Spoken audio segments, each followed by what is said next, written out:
Udah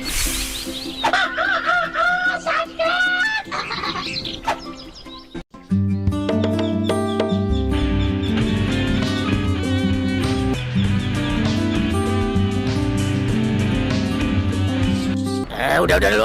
Pokoknya gua mau beli rumah yang agak gedean biar bisa tidur sambil main golf. Lagu.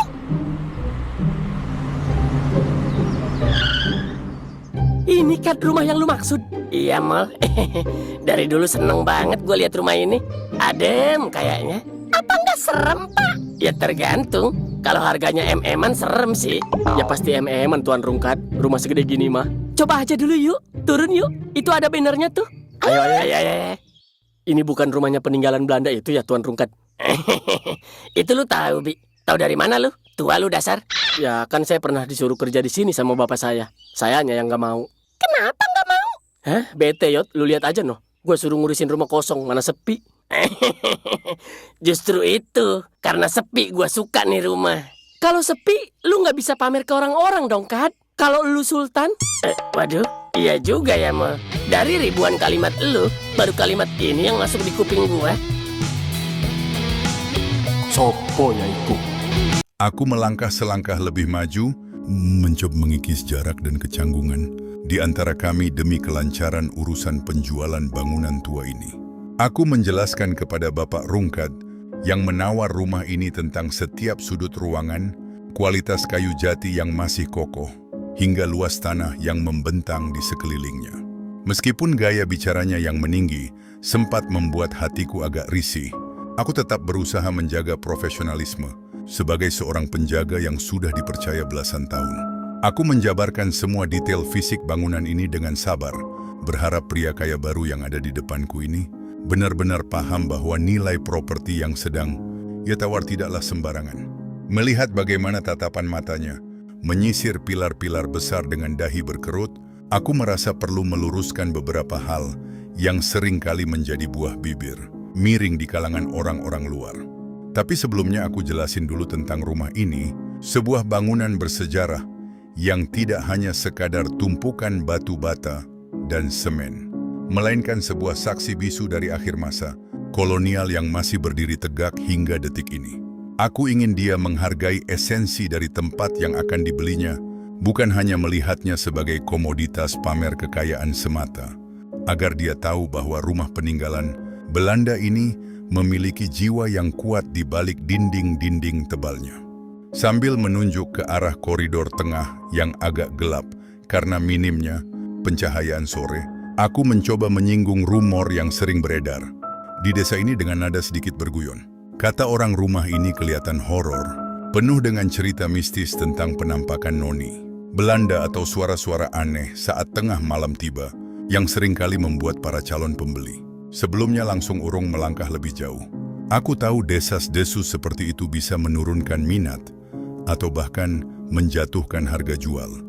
Jadi aku sengaja membawa topik ini ke permukaan sebelum dia mendengarnya dari mulut orang lain yang suka melebih-lebihkan cerita.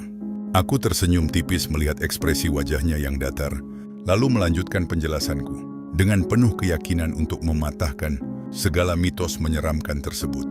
Aku meyakinkannya bahwa itu cuma kata orang aja.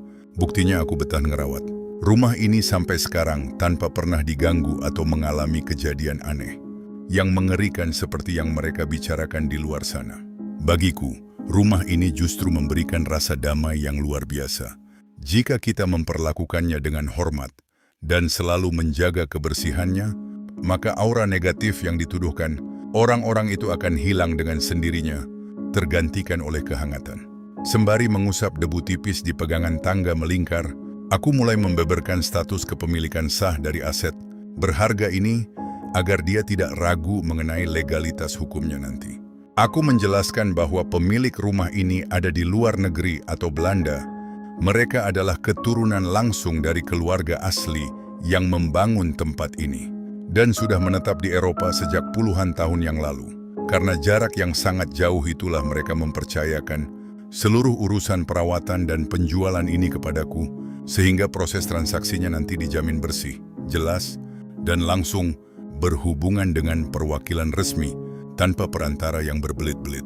Aku kemudian mengajaknya berjalan ke arah balkon belakang, di mana pemandangan lanskap hijau yang membentang luas langsung menyambut sejauh mata memandang.